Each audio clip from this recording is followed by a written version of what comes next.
Boa noite a todos, estamos começando mais uma conversa literária.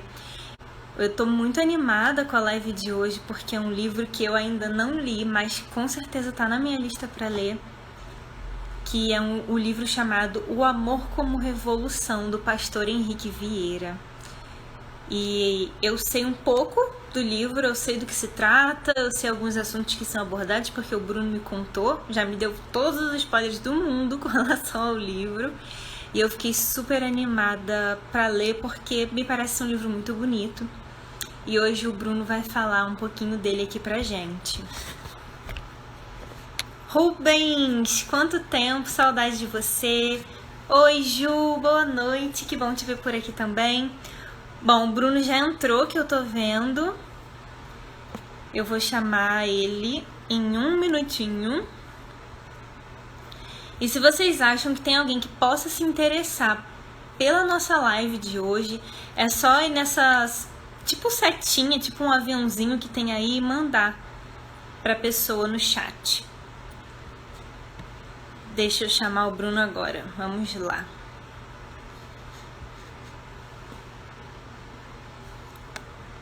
Bruno foi. Tô te chamando aí, Bruno.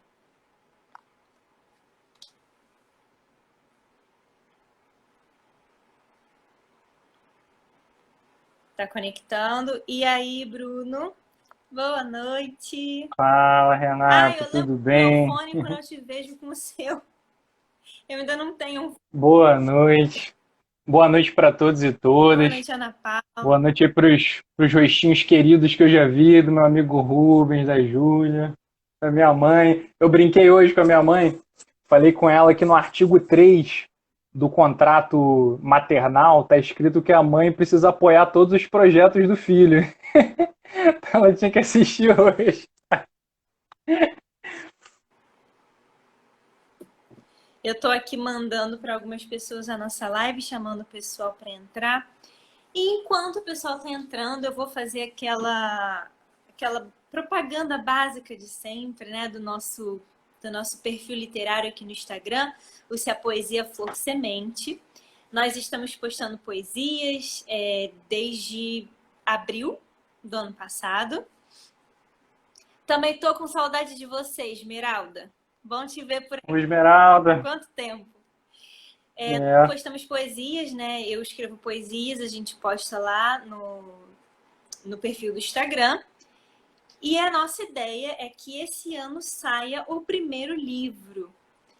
E aí, parte da renda desse livro vai ser revertida para projetos sociais, como a gente sempre costuma lembrar aqui, mas aí contando para caso esteja chegando alguém novo que ainda não conhece o nosso projeto. Então a gente ainda está bem no comecinho. E se tudo der certo, esse ano a gente começa, bota a mão na massa de fato. a Nidia entrou aí também. Nid, meu pai entrou também. Primeira vez que ele consegue, ele tinha dificuldade de entrar. Bom, então acho que a gente pode Legal. começar, Ô, né? 8. Renata, deixa eu só te fazer uma observação aqui para a gente não ser pego desprevenido. De repente você deixar o seu 3G ligado, porque às vezes a sua internet oscila. Eu fiz isso aqui com o meu também, por favor. Pronto, liguei aqui já. E realmente está oscilando desde ontem, foi bom você me lembrar. Então acho que a gente pode começar, hein, Bruno? Demos. Então, eu vou fazer a primeira pergunta. Já falei aqui no comecinho que o livro é O Amor como Revolução, do pastor Henrique Vieira. E aí vem a primeira pergunta de sempre, que a gente sempre faz em todas as lives, né? Do que se trata esse livro e por que você escolheu falar sobre ele? Conta aí um pouco pra gente. Bom, boa noite de novo para todos e todas aí que estão chegando. Primeiramente, o pastor Henrique Vieira é uma figura que chama muita atenção positivamente, né? Pela maneira como ele se coloca, pela maneira como ele encara e trata o tema da religiosidade, ao meu ver, de uma maneira muito humana, de uma maneira muito leve, ao mesmo tempo muito comprometida. Mas eu queria trazer aqui a introdução do livro, porque ela vai caminhar no sentido também de responder a sua pergunta. E logo no início ele começa com uma oração que diz assim: que todas as crenças religiosas sejam respeitadas, e até mesmo a não crença religiosa. Que possamos comungar na crença da humanidade, da diversidade e do bem comum. Que seja declarada justa toda forma de amor. Que nenhuma mulher seja alvo do machismo estrutural, que a juventude negra não seja alvo do extermínio, que Marias Eduardas não sejam assassinadas dentro da escola, que Marquinhos da Maré não sejam assassinados indo para a escola, que Marielles possam chegar em segurança às suas próprias casas, que todo agricultor tenha uma terra para plantar, que todo sem-teto tenha uma casa para morar, que os indígenas sejam respeitados nas suas crenças, que as fronteiras acabem e as armas caiam no chão. Que a felicidade venha sobre nós respeitando toda dor e consolando toda lágrima. Porque felicidade de verdade só é possível sob a bênção da comunhão. Amém, axé e o que de mais universal existe, amor. Então, com essa oração, ele começa assim, de uma maneira já muito bonita o livro. E o que mais me chama a atenção na maneira como ele trabalha a religiosidade e na maneira como essa oração apresenta para a gente a religiosidade é que a gente se trata, né, de uma religiosidade consciente socialmente, de uma religiosidade consciente politicamente, que se posiciona, mas sem perder a sua conexão, né, com algo maior. E isso nos leva imediatamente a questionarmos o que é a religiosidade. E eu gosto sempre de remontar para a origem etimológica da palavra, né, que vem lá de religare, ou seja, religião, a palavra, tem algo a ver com conectar-se com algo superior, conectar-se com o Criador ou Criadora, com Deus. Então, a religiosidade, ao meu ver, seria o conjunto de ideias, sentimentos e práticas que te relacionam com algo, que te conectam com algo para além da matéria. Então, E é importante... Só para a gente entender, assim, o livro vai falar de religiosidade. Sim, na minha perspectiva, sim. Mas aí a gente precisa falar de que tipo de religiosidade, né? Porque uma outra menção importante a ser feita é que, na minha concepção, religião é diferente de religiosidade. A religiosidade, ela independe de qualquer ligação direta com alguma instituição religiosa. Ou seja, você pode não frequentar nenhum local religioso, mas você pode ter religiosidade. A religiosidade é ligada a um indivíduo e não a instituições. Né? E, obviamente, que a religiosidade ela pode ser um suporte para o amadurecimento, para o fortalecimento do ser. Né? Assim como pode também não ser, né? Tem muita gente que frequenta religiões de maneira oficial e ainda assim não se mostram melhores como pessoas, não se mostram mais benevolentes, mais altruístas, mais empáticas, mais respeitosas. Né? Entretanto, é importante a gente enfatizar que a religiosidade e a religião são categorias fundamentais para que a gente possa entender o ser humano e a sociedade. A gente não entende o ser humano se a gente não considerar a religiosidade por parte dele. E aí eu queria fazer uma classificação aqui muito grosseira, gente, mas a título didático, que é, à primeira vista, eu consigo enxergar dois tipos de religiosidade. Uma religiosidade que às vezes é avessa ao mundo material, que tem uma centralidade muito grande na vida após a morte, e que às vezes acaba até marginalizando a vida presente. Marginalizando no sentido de colocar à margem em termos de importância. Uma religiosidade que enxerga, às vezes, a matéria como algo ruim e o espírito como o bem, ou como algo bom. Né? Espírito, enxerga uma dualidade, né? Como se um fosse o bem e outro fosse o mal. E é uma religiosidade que, às vezes, prega o amor, a caridade e a paz, mas não fala sobre desigualdades sociais, não fala sobre racismo, não fala sobre machismo, não fala sobre pobreza, ou seja, falam sobre amor, mas não aplicam esse amor na sociedade de uma maneira estrutural, Sim. né? Num contraponto, posso também observar uma religiosidade conectada com o mundo material, agora num segundo exemplo de religiosidade, que valoriza o aqui e o agora, né? Que vê o mundo material não como mal, não como algo ruim, mas como uma oportunidade de aprendizagem, de crescimento, de espiritualização, né? Como parte da E vida. sim, exatamente. E uma religiosidade que ela se materializa, o seu amor se materializa na ajuda de fato ao próximo, né? Numa postura e numa atitude que procuram intervir na sociedade, sempre por meio da não violência, mas sempre na busca pela construção de um mundo mais justo, mais amoroso, menos violento, mais acolhedor. E o Bruno, E só fazendo uma observação assim rápida, isso que você me fala me lembra de duas figuras, duas mulheres. A primeira é a irmã Dulce, né? E, e assim, é impressionante. Me fugiu o nome da outra agora. Mas é Madre Teresa? Madre Teresa. Gente, eu tava aqui, Madre travou, sabe? Sabe quando dá um branco assim de uma coisa óbvia, né? Que é Madre Teresa. Irmã Dulce e Madre Teresa. Me lembrei das duas, que são duas figuras religiosas, né? Mas que saíam dos portões da igreja e iam para o mundo. Elas saíam, né, daquelas paredes frias, muitas vezes, de dentro da igreja e ia se encontrar com Jesus no próximo, lá do lado de fora. Me lembrei muito delas duas agora. E é muito legal, assim, porque para mim a essência de toda religiosidade é a conexão com algo superior. Religiosidade é isso. Conexão direta, sem depender de outros ou de outras instituições, com algo maior, com a sua espiritualidade, não é? Seja qual o nome que você dê a ela, Deus, Alá, não importa o nome. Nome é forma, né? Para mim, essa força da religiosidade é a força do amor, né? E amar é nós nos sentirmos felizes em vermos a felicidade do outro. Amar é um pai, uma mãe, um avô, uma avó, um responsável de qualquer tipo que abre mão de determinadas coisas para ver a felicidade do filho ou da filha. É o companheiro ou companheira que vela pelo outro quando ele está doente. Para mim, amor é quando você vê um indivíduo caído e aquilo te toca, te faz sentir compaixão e você intervém para auxiliar.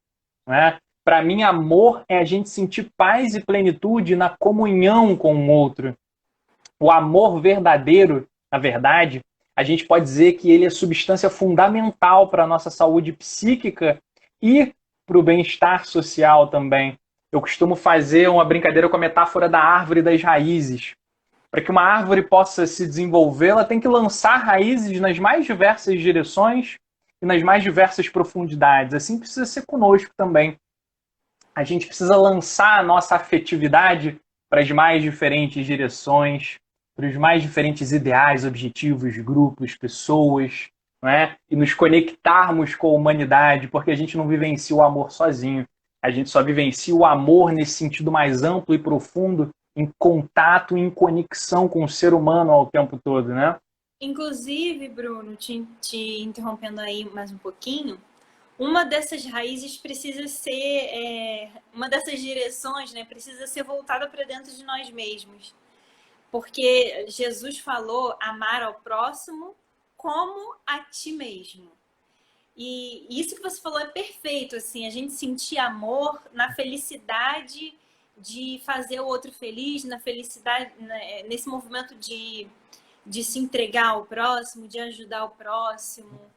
Mas é amar o próximo como a ti mesmo. E eu gosto muito sempre de lembrar dessa frase, porque às vezes a gente acha que é só para o próximo e a balança desequilibra. Não pode ser nem só para mim, nem só para o outro. É como a si mesmo. Então a gente precisa também se amar. A gente precisa também se cuidar e voltar essa energia tão linda e tão poderosa do amor para dentro também, né?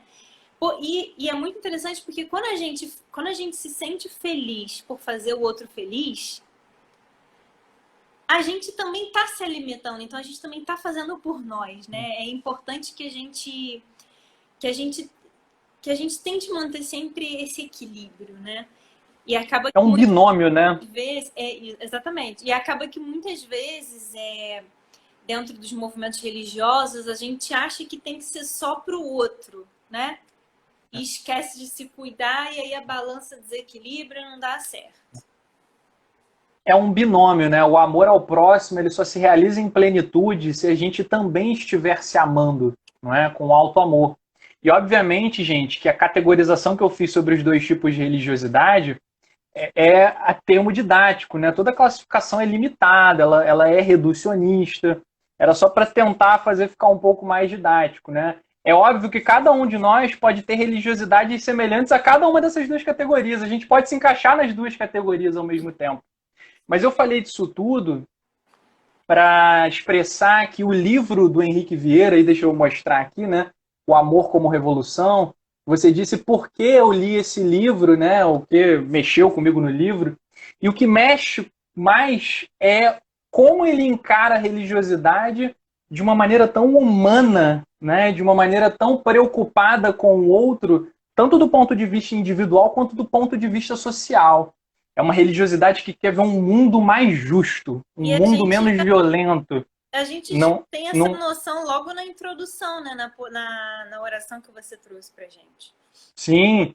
Então, é uma religiosidade que ela não quer ficar só dentro do templo religioso. Não é uma religiosidade que fica restrita ao seu grupo. É uma religiosidade que se expande, não é? E que não olha quem é o outro, mas que vai procurar fazer o bem, vivenciar o bem com tudo e com todos. E claro, sempre muito importante observar, gente, a gente precisa respeitar todas as religiosidades, né? Eu acho que a gente sempre tem a aprender com tudo. A diferença não pode ser um elemento de divisão. A diferença tem que ser um elemento para somar. Tem que ser algo que eu desconheça, né? Que a partir do momento em que eu passe a conhecer, vai me engrandecer. Né? Então eu acredito que a religiosidade ela tem que somar na vida do ser humano. Se ela subtrai da vida do ser humano, alguma coisa pode não estar muito correta. E ele fala, o pastor Henrique Vieira, inclusive, sigam ele no Instagram, ele tem Instagram, sigam ele nas redes sociais. O pastor Henrique Vieira fala das próprias experiências dele com a religiosidade, né, ao longo do livro. Se você puder, traz um pouquinho pra gente das experiências dele. É muito legal, né, assim, porque ele começa o livro falando de algumas experiências de si mesmo. Eu acho isso muito bom, porque às vezes a gente coloca a pessoa que a gente considera como religiosa numa espécie de torre de marfim, né? Vê como se fosse uma pessoa distante. Trata até às vezes como se a pessoa não fosse um ser humano, como se fosse alguém perfeito, sem limitações. Exatamente. E ele já chega no livro trazendo as limitações dele, né? Logo no início ele fala de algumas experiências dele. Que aproxima a gente dele. Sim, é a religiosidade na humanidade, né? É a sacralidade na humanidade. Então ele mostra pra gente algumas experiências dele de medo, de angústias, de descobertas. É uma coisa até que me surpreendeu, né? Ele diz logo nas primeiras páginas que ele quase ficou cego. E que, na verdade, essa experiência de ter quase perdido a visão alterou profundamente a maneira como ele encarava a vida. Isso foi na juventude dele, né? Desde muito novo, provocou ele a pensar nos porquês da vida, nos sentidos da vida, provocou ele a despertar uma religiosidade, uma fé que dessem força para ele. Ele narra também uma visita que ele teve quando aluno ainda na escola a um hospital psiquiátrico penal. E que lá ele conhece um rapaz, assim, jovem, e ele acaba se conectando ali com o menino, conversando. E na hora de se despedir, o menino meio que fala para ele, né? Poxa, você vai para casa agora e eu não.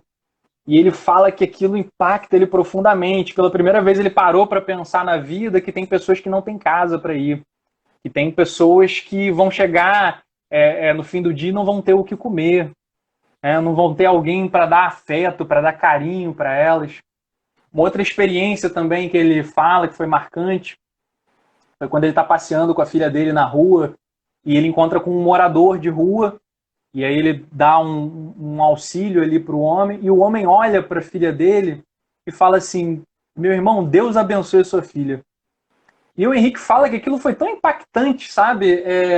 Ver um morador de rua, uma pessoa assim que ele nunca viu na vida, uma pessoa marginalizada pela sociedade ter um olhar de carinho e de afeto tão profundo para com uma criança, de uma pessoa que ele não conhecia, né? Então ele vai narrando essas pequenas experiências do dia a dia que vão se somando aos poucos e vão constituindo uma sensibilização no olhar para a vida, uma humanização no olhar para o outro e o despertar dessa religiosidade, dessa espiritualidade que ele traz para a gente, tão afetuosos, tão próximos, né?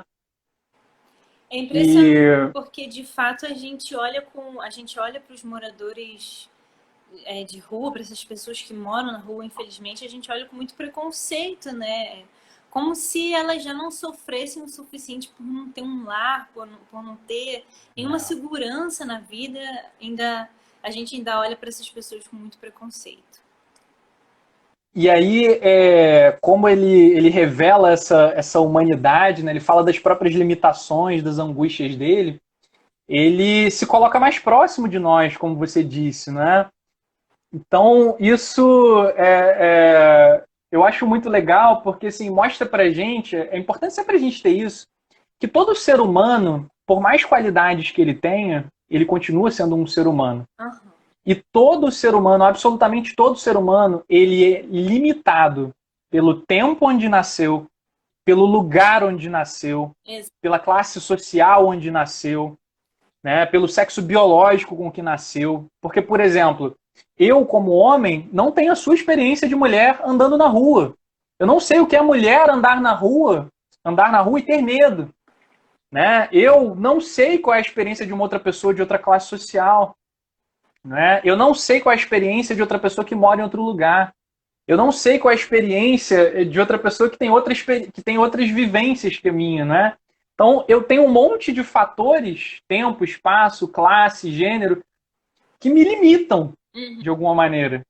E isso vale para todos os seres humanos. Então, a gente tem que ter muito cuidado para não desumanizar o religioso. Achar que ele é um santo na Terra, que ele nunca erra, que ele nunca se desequilibra, que ele não sente raiva, cansaço, tristeza, ilusão, gente.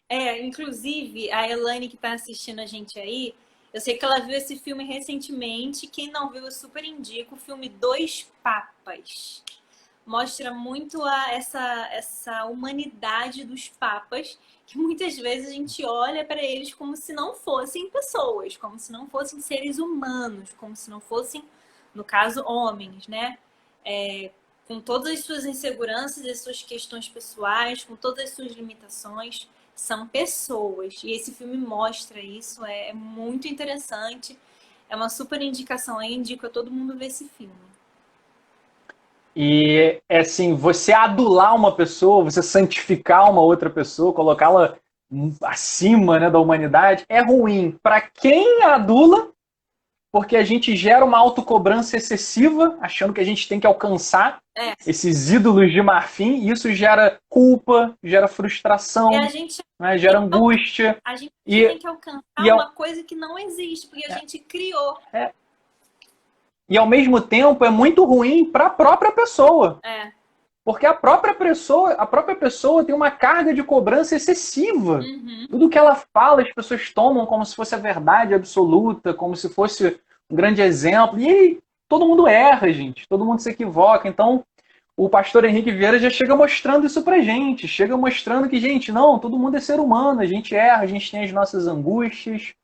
E a única diferença que existe entre aquele que tem algum tipo de religiosidade e aquele que não tem, né, é a crença de que há algo superior. É a única coisa que difere. A única. Porque há ateus mais éticos e mais sensíveis que muitos religiosos. Ou seja, religiosidade não é nenhum sinal de superioridade. Muito embora a religiosidade possa ser uma ferramenta muito boa para te estimular a amadurecer, a se fortalecer, a se desenvolver como um ser humano mais integral, mais pleno, mas não é certificado de ser uma pessoa ética, de ser uma pessoa boa. E aí, Bruno, nesse caso, nisso que você está falando, né, não é, entre aspas, digamos assim, responsabilidade da religião. Quando às vezes um religioso, como você falou, pode não ser uma pessoa ética, pode não ser uma pessoa muito correta, né? Mas não é responsabilidade da religião, é responsabilidade dele enquanto ser humano que provavelmente não absorveu o que aquela religião que ele segue tá tentando ensinar para ele, né? Muitas vezes é responsabilidade de cada um de nós, das pessoas. Não, e da gente ter uma perspectiva crítica também com a religião, né? A gente não tem que aceitar nada porque fulano falou. Tudo a gente tem que pesar do ponto de vista racional, a gente tem que ver se aquilo tem sentido, se é de bom senso. Se a gente discorda, a gente tem que apontar e falar que discordou, né? Então a gente não tem que aceitar nada passivamente. Religiosidade não é ingenuidade, né? Religiosidade precisa ser consciente, precisa ser crítica. Eu queria ler um texto sobre esse assunto aqui que a gente estava falando, né? Está na página 42, que fala sobre essa humanização da religiosidade, em que o Henrique diz assim, ó: o exercício do amor não significa que nos tornaremos seres ideais, com pensamentos puros e atitudes boas o tempo inteiro. É ingenuidade pensar assim, e é perigoso também, porque estabelece uma demanda da qual ninguém dá conta. E da frustração nascem a culpa e a permanente insatisfação. O amor não nos maquiniza ou programa para ações sempre ajustadas e perfeitas. Ele não nos imuniza dos conflitos, não nos faz pairar sobre a história. Continuamos sendo precários, finitos, contraditórios e vulcânicos em nossos sentimentos e ações. Qualquer visão que exclua essa realidade tende a pesar demais. Somos demasiadamente e fantasticamente humanos. E o amor não suprime ou supera essas tensões de nossa existência. Há dias que são ruins, em que estamos mais estressados e intolerantes, que não conseguimos agir de maneira mais justa e adequada. Ou seja, é justamente essa perspectiva de humanizar a religiosidade, tirar ela do alto e colocar ela na horizontalidade, cara a cara aqui com todo mundo. Somos iguais, enfrentamos os mesmos desafios, mas não precisamos enfrentar sozinhos. Podemos enfrentar juntos com empatia, com altruísmo, não é? Com abertura. Inclusive, E aí, Bruno, antes de você passar para algum outro item, né, falando sobre esse assunto, eu me lembro de algumas personalidades que eu adoro, assim, pensar na história dessas personalidades, né? Vou citar aqui algumas religiosas, né? Por exemplo, Paulo de Tarso. Para quem conhece a história, né? Aqui não dá tempo da gente aprofundar em todas essas histórias, mas Paulo de Tarso foi uma das pessoas, foi ele que começou, se eu não me engano, a perseguição aos cristãos, antes dele se converter. Acho que foi ele que começou, não foi? Ou foi um dos primeiros que começou. Ele errou bastante também. Ele não era esse Paulo de Tarso que ficou famoso desde o início, né? Também tem outra pessoa que eu gosto muito, Pedro. E eu gosto muito de lembrar que Pedro negou Jesus 3 vezes. Pedro não era. a gente tem. Então, assim, eu pego até, a gente está falando aqui, um pastor, né? Então a gente está falando de uma referência cristã, não é? Mais especificamente. E aí, se a gente pegar a própria vida de Jesus, né? Que é uma referência significativa para o mundo religioso ocidental, Jesus vai a uma festa de casamento. Cara, Jesus visita um publicano que era um cobrador de impostos, supostamente inimigo do povo judeu, que recolhia dinheiro dos judeus para dar para os romanos. Jesus vai pescar com os pescadores num barquinho. Ele come, confraterniza na casa das pessoas. Ele acolhe, protege a mulher adúltera que era marginalizada da sociedade. Ele vai ao encontro dos excluídos, dos paralíticos, dos cegos, dos leprosos, que eram pessoas que todo mundo queria ver longe. Jesus está sempre no meio do povo, ele não se furta ao diálogo. Depois Ele da não tem uma relação vertical. Jesus tem uma relação o tempo todo de horizontalidade com as pessoas, não é? primeira pessoa que ele aparece depois da crucificação, né, foi Maria Madalena, uma mulher que naquela época não tinha espaço, não tinha voz, não tinha nada. E essa passagem do casamento eu amo, porque para mim tem um simbolismo muito grande. Eu vejo como sendo um simbolismo da alegria da mensagem de Jesus, porque muitas vezes a gente acaba representando Jesus assim triste, preso na cruz, né? Isso me deixa muito incomodada pessoalmente, porque quando eu penso em Jesus, eu penso num Jesus alegre, esse Jesus que transforma água em vinho no casamento. E foi a primeira ação dele pública, né, digamos assim, como se ele estivesse inaugurando o que ele veio fazer ali, né, na sua uma das primeiras ações públicas. Para mim indica, a primeira coisa que ele fez foi essa, para mim indica, olha, eu vim aqui trazer alegria. Eu vim aqui deixar as pessoas felizes, celebrar o amor, que no caso era uma festa de casamento. Esse para mim é Jesus. Todo o sofrimento que veio depois, todo o sofrimento pelos quais ele passou, foi consequência da ignorância e da maldade das pessoas. A mensagem dele não é essencialmente de sofrimento, é essencialmente de alegria e de amor. Eu concebo um Jesus como você, Renata, assim, um Jesus alegre, acessível, não é? Bem-humorado. É um Jesus que tem na sua humanidade o componente mais rico e que vivia a sua religiosidade por meio do contato com o ser humano, do diálogo com o diferente. Vivia a sua religiosidade na vida cotidiana, conversando, comendo, andando. Várias passagens, né, para quem estuda mais o cristianismo, né, várias passagens de Jesus no Novo Testamento são no cotidiano, gente, né, no meio das pessoas. E o mais importante, Jesus se posicionava sobre os temas da sua época. Jesus se posiciona contra o formalismo religioso que dizia que no sábado a gente não podia fazer nada. Então não posso ajudar uma pessoa no sábado que está precisando, está passando necessidade, em nome de um formalismo. Jesus se coloca contra a pena de morte quando protege a mulher adúltera. Jesus combate o preconceito étnico através da parábola do bom samaritano, mostrando que o samaritano, que era uma pessoa mal vista pelos judeus, podia ser um homem muito mais profundamente ético do que os judeus religiosos, que não ajudam um homem que vem caído na beira do caminho. Jesus combate o uso comercial da religiosidade, reprovando os mercadores no templo.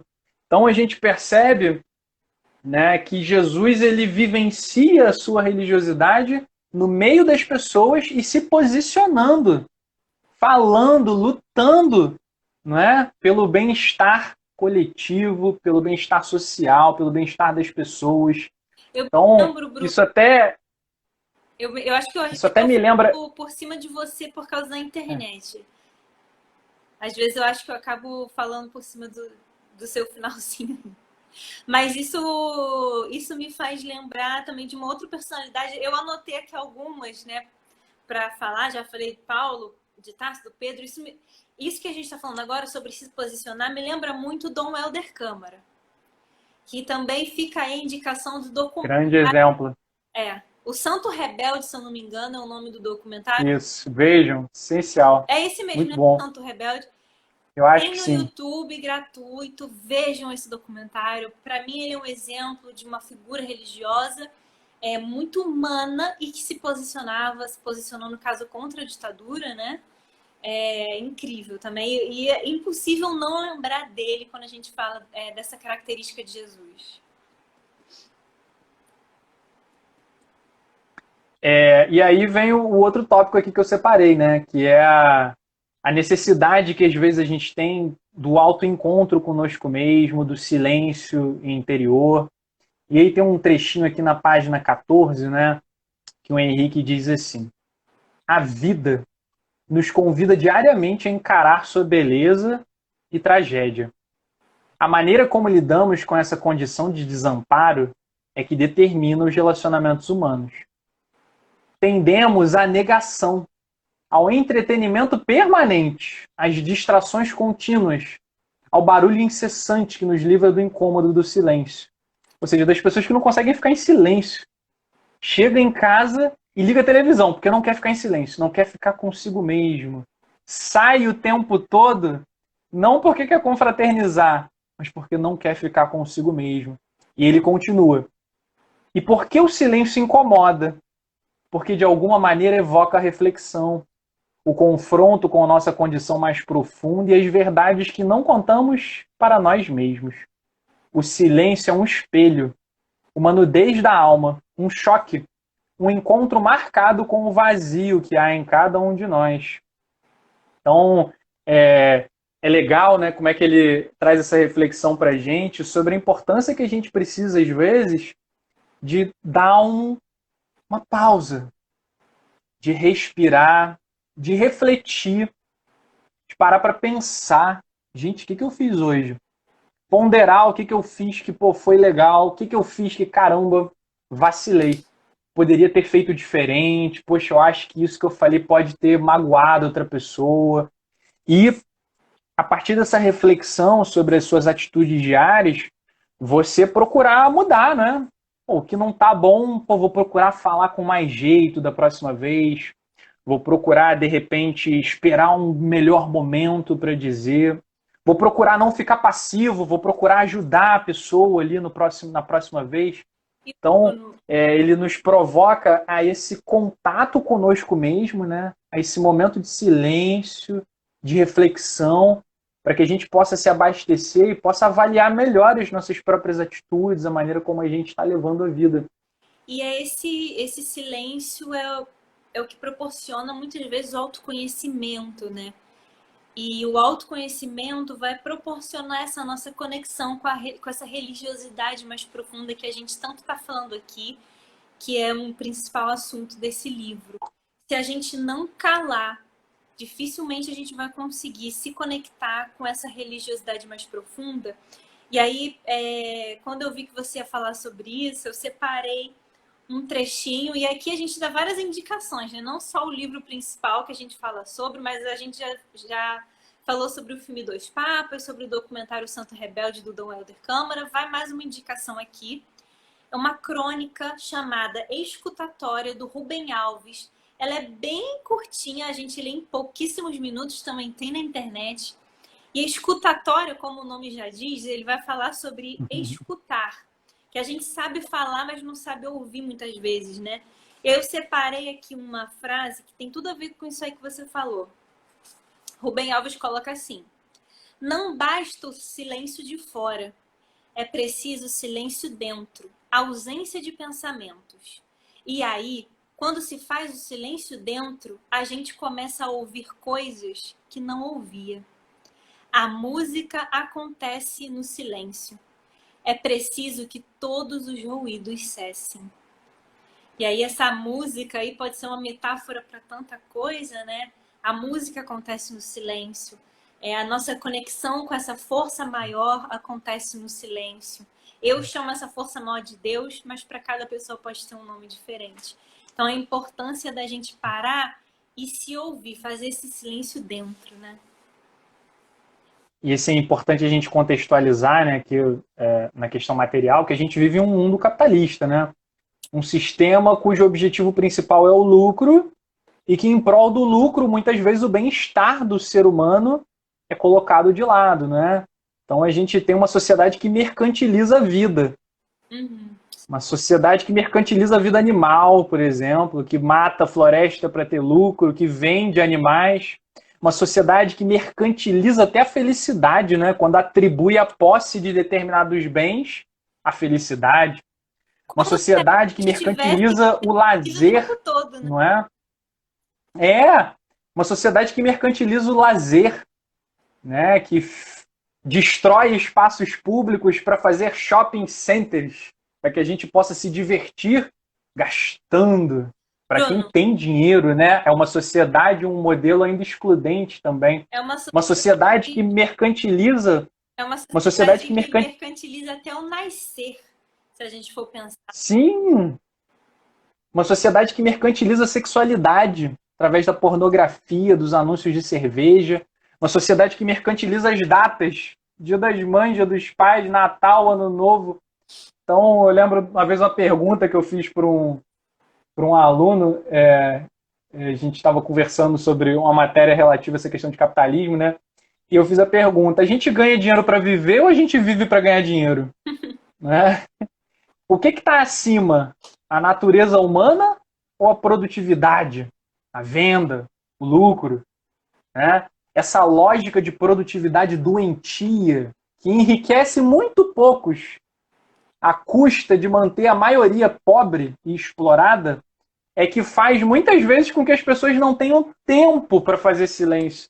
Porque muita gente não faz silêncio interior, não é porque não queira, é porque não dá. Não dá. Porque a pessoa é massacrada pelo cotidiano, gasta horas no transporte público, é explorada no trabalho, não tem direitos.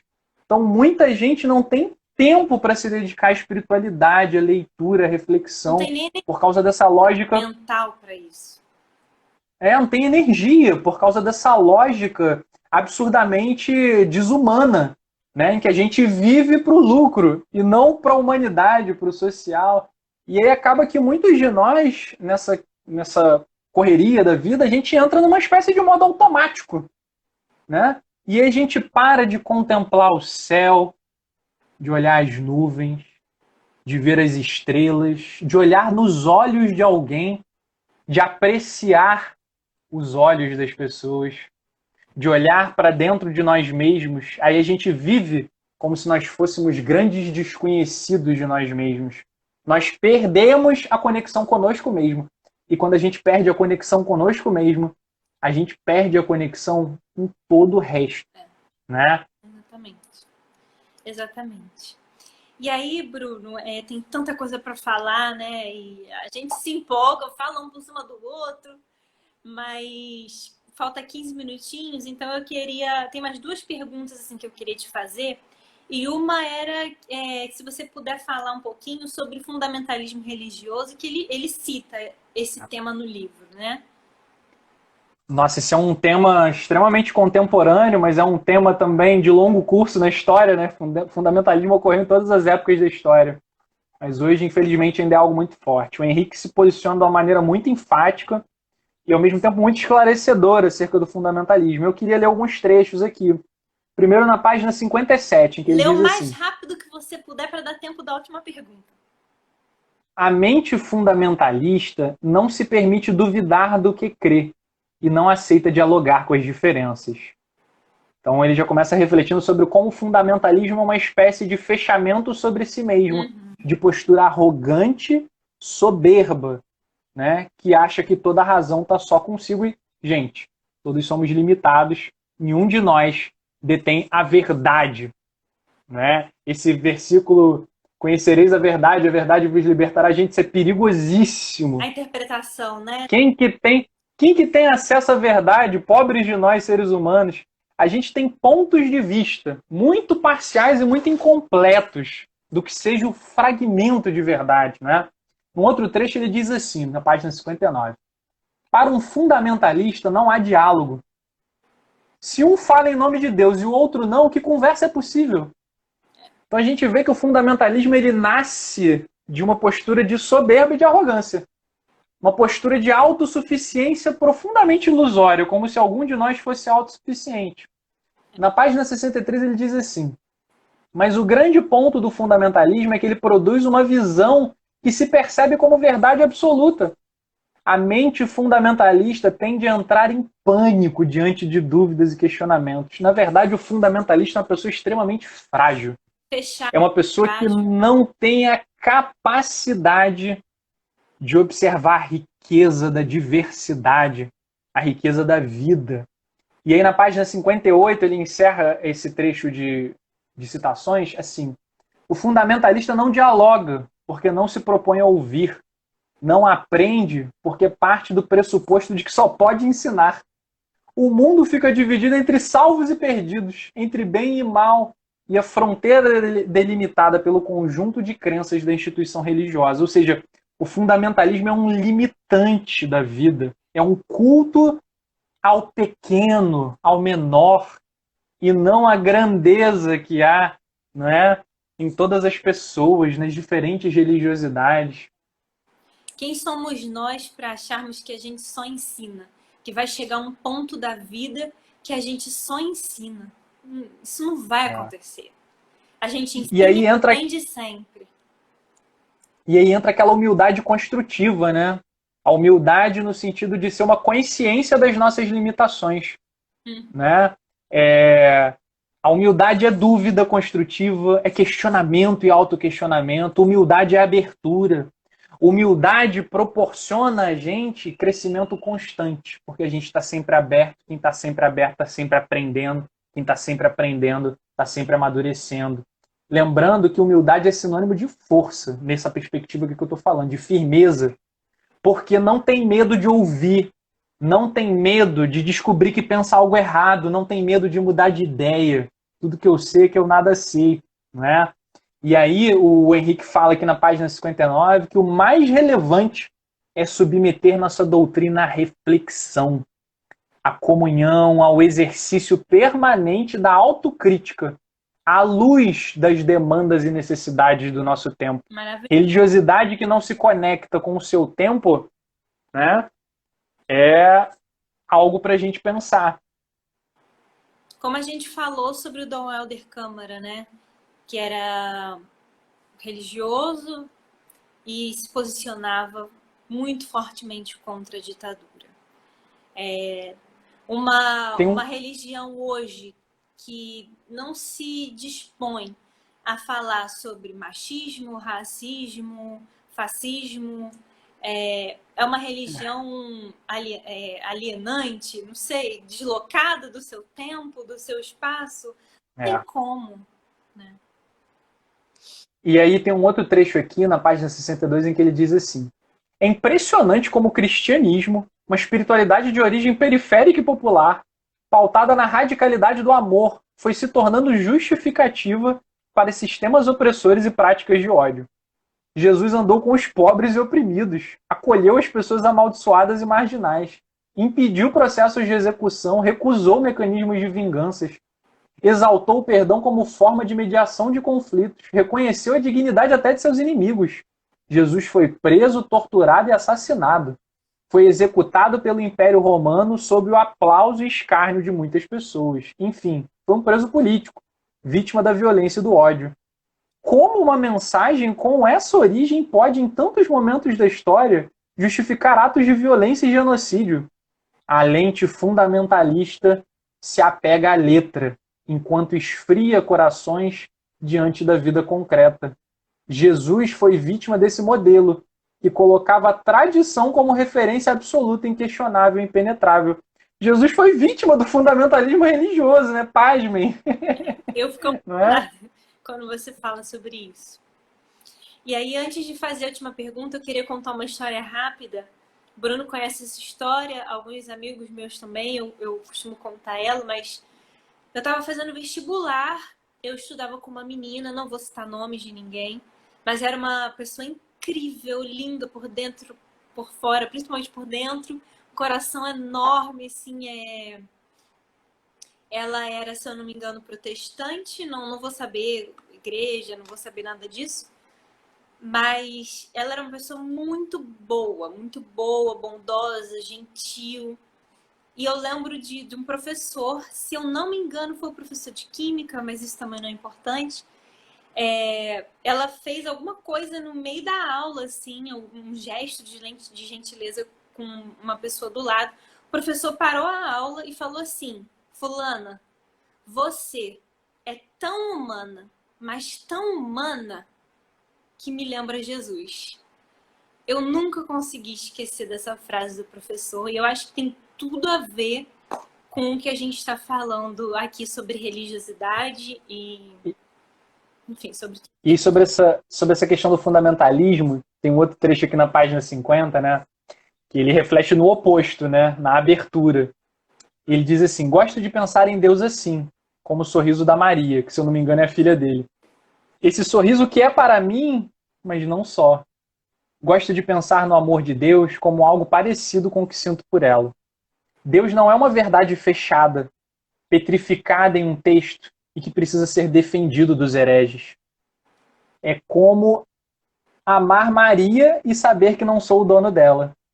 Amar a Deus é saber que não o controlo, que ele sorri para outros povos, culturas e religiões. E ele continua aqui na outra página. Sendo assim, a espiritualidade não é certeza objetiva, porque transita na dúvida. Espiritualidade não é institucionalizar o sagrado, fechando em dogmas e verdades inabaláveis, mas é o exercício de tatear o sagrado, tal qual um bebê passando os dedos no rosto da mãe. Acho essas figuras bonitas. Espiritualidade é mais abertura do que fechamento, mais perguntas do que respostas, mais consolo e caminhada do que bênção ou maldição. Perfeito. E aí, caminhando para o final, vou te pedir para responder assim, em 3 minutinhos. A gente lembra do título, né? O Amor como Revolução, que é um título fortíssimo, na minha opinião. Sim. Eu queria saber, então, que conclusão o Henrique Vieira chega sobre o amor. Depois de tudo isso que ele falou, o que ele conclui sobre o amor? Assim, eu acho que o título do livro ele está muito ligado à maneira como ele encara o amor. Porque as palavras são polissêmicas, né, Renata? Assim, as palavras, além de algumas palavras terem múltiplos significados, as palavras também são significadas pelas pessoas de maneira diferente. Tem gente que acha que amor é possuir a pessoa, né? Tem gente que acha que amor né, é determinadas coisas que faz mal. Né? Então, assim, primeiro, qual é a sua concepção de amor? A concepção de amor que o Henrique traz para a gente no livro é uma concepção de amor extremamente altruísta, ou seja, um amor que se preocupa com o coletivo, em oposição ao egoísmo, ao individualismo. É uma perspectiva de amor acolhedor, que não julga, mas que abre os braços. É uma perspectiva de amor não violenta, porque acredita que só a não violência pode construir com solidez. É uma perspectiva de amor aberta, que respeita o diferente e que só vê a verdade no conjunto da diversidade, né? É uma perspectiva de amor ampla e profunda. Se a gente aplicar essa perspectiva de amor nas nossas relações sociais, a gente vai estabelecer uma revolução no mundo. Então, o amor, como ele nos traz, sob essa perspectiva, é revolucionário.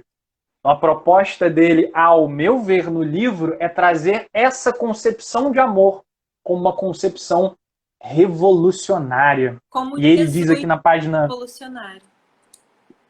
Como muitos outros ao longo da história, né? Religiosos e não religiosos. Na página 41 ele diz assim: é evidente que o amor tem a ver com sentir, mas ele precisa de um conteúdo ético maior que aponte para a construção de um lugar onde as pessoas possam viver em paz, na harmonia das diferenças. Nesse sentido, o amor liberta justamente porque não suprime individualidade, mas gera o ambiente e as condições para que as pessoas sejam o que são e se descubram nas suas potências, possibilidades e singularidades. Amor é amar, e amar é agir, para que o outro possa ser em liberdade. Perfeito. Maravilhoso, perfeito. Só emendando... várias vezes. Só emendando assim, que o amor verdadeiro, eu acredito que ele enxerga a divindade em todas e todos, e em qualquer tipo de vida. O amor verdadeiro, ele nos provoca, segundo um termo do Albert Schweitzer, né, uma reverência pela vida, porque a gente passa a enxergar o sagrado na vida, não em lugares especificamente, não em crenças específicas, mas o sagrado é a vida, é o ser humano, é a natureza. E óbvio que essa concepção de amor faz a gente encarar as coisas sob uma perspectiva muito diferente. E como a gente perde quando limita o outro de ser quem ele é. Quando a gente se limita também, quando a gente não é quem nós verdadeiramente somos por conta de julgamentos e caixinhas e preconceitos terríveis que nada tem a ver com amor. E lembrando que o amor não é uma construção, uma dádiva, uma graça gratuita dos céus. Amor é construção, é esforço, é paciência, é tempo. E aí na página 40 ele diz assim: o amor não é destino, sorte, não pode ser uma idealização. É, acima de tudo, um caminho que se percorre, uma decisão e uma forma de viver. Pensar o amor como caminho é pensar o amor como atitude, construção artesanal, fazer diário. Ele deve se manifestar concretamente em nosso dia a dia. O amor é enquanto acontece, não é? Então, o amor é enquanto acho acontece. que aí fica... É. E começa aqui, dentro da gente. E importante, né? As experiências da vida podem nos despertar a sensibilidade, essa sensibilidade nos despertar o amor. Que muitas vezes é o contato com a dor que nos faz encarar o amor sobre perspectivas mais amplas. Não estou fazendo uma romantização aqui à dor. Só estou observando. O próprio Henrique fala, né? As experiências de dor nele despertaram concepções mais profundas nele de vida e de amor. Agora, antes que a gente seja fechado aqui, porque acabou o nosso tempo, a gente tem 2 minutinhos aí para agradecer a presença de todos, a presença de todas que estiveram aí com a gente. Foi muito, muito legal tudo que você trouxe, Bruno. Obrigada pela participação de sempre. E eu queria não só convidar a todos vocês, a todas vocês, para lerem esse livro do pastor Henrique Vieira, mas também para estarem com a gente na semana que vem. Semana que vem é o Bruno que vai me entrevistar. Eu vou falar sobre o livro da Chimamanda, Para Educar Crianças Feministas. É um livro que tem em e-book, você consegue comprar em e-book bem baratinho na internet. É um livro fininho, dá para ler em algumas horas. Então, dá tempo de ler até semana que vem para se inteirar sobre o assunto. E eu convido a todos vocês para estarem com a gente semana que vem. Muito obrigada pela presença. Te agradecer também para todos e todas. É uma alegria ver os rostinhos aqui aparecendo, rostinhos de pessoas queridas. Não tem como falar com todo mundo, mas é uma alegria ver eles aqui subindo no chat. E é uma alegria poder trocar aí com você, Renata. É troca, né? A nossa proposta nunca foi palestra, falar. Mas a nossa proposta é a gente trocar, é a gente valorizar justamente o diálogo, né? A gente sempre tem o nosso roteirinho aqui, né? Mas tá aqui também. Vai falando coisas que a gente vai lembrando, enfim. Obrigada a todo mundo que esteve aqui com a gente e vai cair a qualquer momento a nossa live. Um abraço, gente. Até semana que vem. Tchau, boa semana. Uma conversa literária. Antes de cair, mais uma lembrança. A nossa última conversa literária desse mês vai ser sobre Harry Potter. Então, quem gosta aí, quem é fã também, acompanha aí o nosso cronograma. Tchau, gente. Um abraço.